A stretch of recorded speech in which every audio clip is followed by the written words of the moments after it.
As a speaker, when we talk, we want our audience to understand, like our content, and of course relate with it.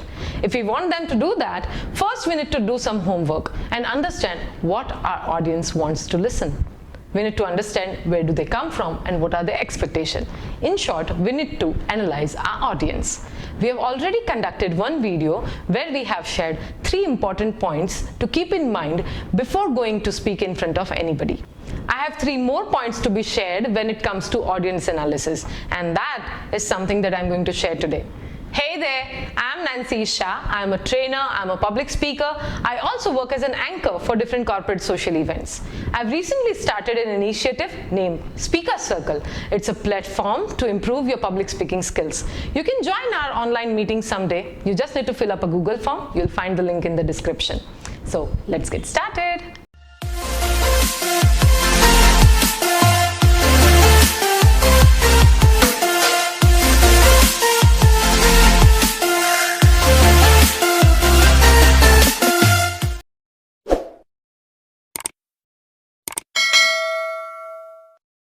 In last video, we talked about 3 major points of audience analysis.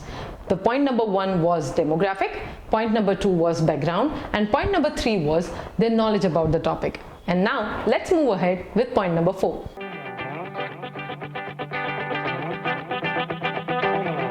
Point number 4 is their occupation. What is their occupation?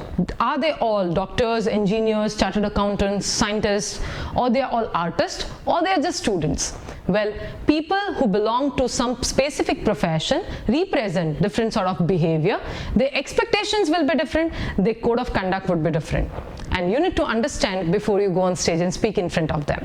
Understand their code of conduct and set of behaviors or norms that they follow, and follow the same when you go in front of them and talk. Another thing, you need to understand the technical terms and jargons that they use and try to use it in your speeches if possible. Ensure that you do not make any mistakes there.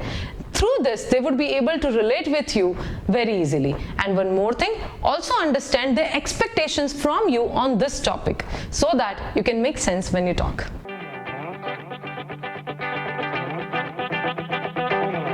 Point number 5 is number of people. How many people will be there in the audience? 5, 50, 500 or 5,000?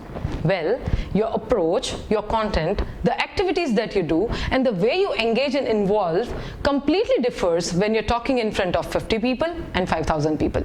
So understand how many people will be there in the audience.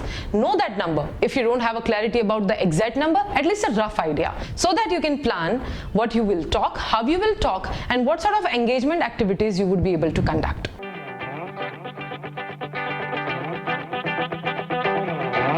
Point number 6 is occasion. Why they have gathered here?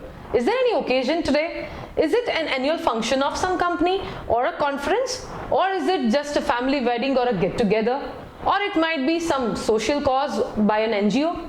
You need to understand why they have gathered here, because they will be in that mood, and you need to relate with that mood when you go on stage and speak.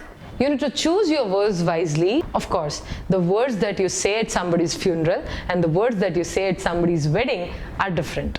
So choose your words wisely and talk appropriately. So this was the 6 major points which I keep in mind before I go on stage and speak to analyze audience. Point number 1 was demographic. Point number 2, background. Point number 3, their knowledge on the topic. Point number 4, their occupation. Point number 5, number of people present in the audience. And point number 6 is occasion.